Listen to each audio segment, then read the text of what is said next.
we needed a new coordinator for the Speech and Science Center. And I kind of reluctantly volunteered, and now it's become a real passion of mine. So again, right place at the right time.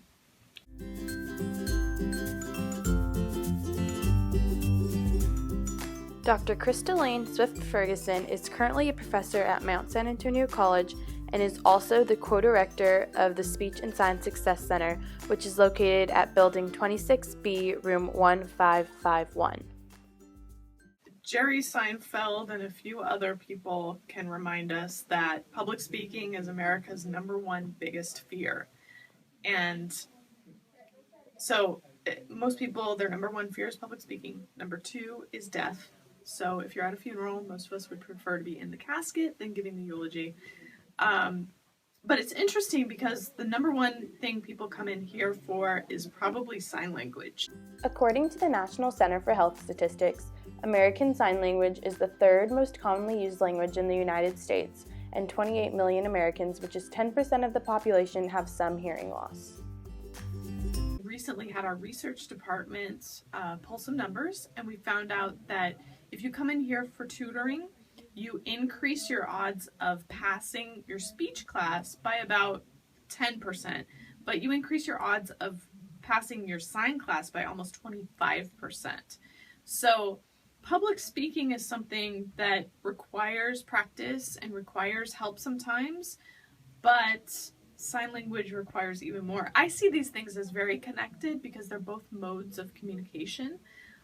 And especially for our interpreting program, they are combining this new language, sign language, it's new for most of them, with public speaking skills, because as an interpreter, you have to get up or sit, or whatever the situation is, and sign or speak in front of a large audience in order to allow communication between people who are deaf and people who are hearing. Outside of her life at Mount SAC, Dr. Crystalline Swift Ferguson is an actress, singer, model, writer, and public speaker, and is best known for her work in Silence, It's Never About a Boy, and This Is the Face. Actually, my co-coordinator, David, who is deaf, also likes to do some acting, and we did a short film recently where he got to be in the film, and then a couple of the advanced interpreting students came and got to interpret for him. So it's not a school project per se, but it was really connected with what we do here. So I find it exciting to find ways for connections between speech and sign, between my creative life and my professional life, and that's some of the most fun stuff that I do. One of the things that I find really cool about this place, we are doing everything we can to bring speech and sign together to have this cross-cultural place. So this semester, I actually have 3 tutors who can tutor speech and sign.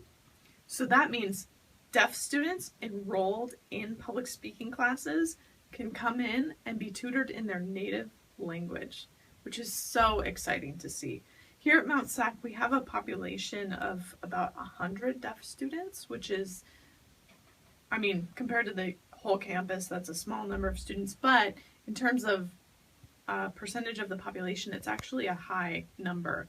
And we have, I don't know the number, but a lot of deaf professors who teach sign language here. So it's exciting, and I'm always trying to find a way to make this place more deaf friendly, and also a place where people who know nothing about deafness and deaf culture to come in and learn about it without feeling intimidated. And obviously we don't always succeed at that, but we're always looking for ways to improve that, and I'm always trying to get people to take at least Sign 1. This year I started our Speech and Sign Soapbox, I'm calling it, where we have a featured presenter. So far it's been a deaf professor who presents a little bit about deaf culture, and then we open it up for like an open mic, open stage where students can present whatever they want. And we've had deaf students present, hearing students present, and it's a really cool opportunity where people can get to know people they never knew existed. In fact, our first Speech and Sign Soapbox, we had 2 people get up and talk about how they had recently lost their hearing and they didn't know anything about deafness, anything about deaf culture. They were just starting to learn sign, and that the event had shown them people who are deaf and living great lives and gave them more hope for the future. So that was really exciting for me. And seeing deaf students also come in and take speech class and be able to be tutored in their native language and go from being frustrated to understanding a little bit more about how to succeed in the class is really exciting too.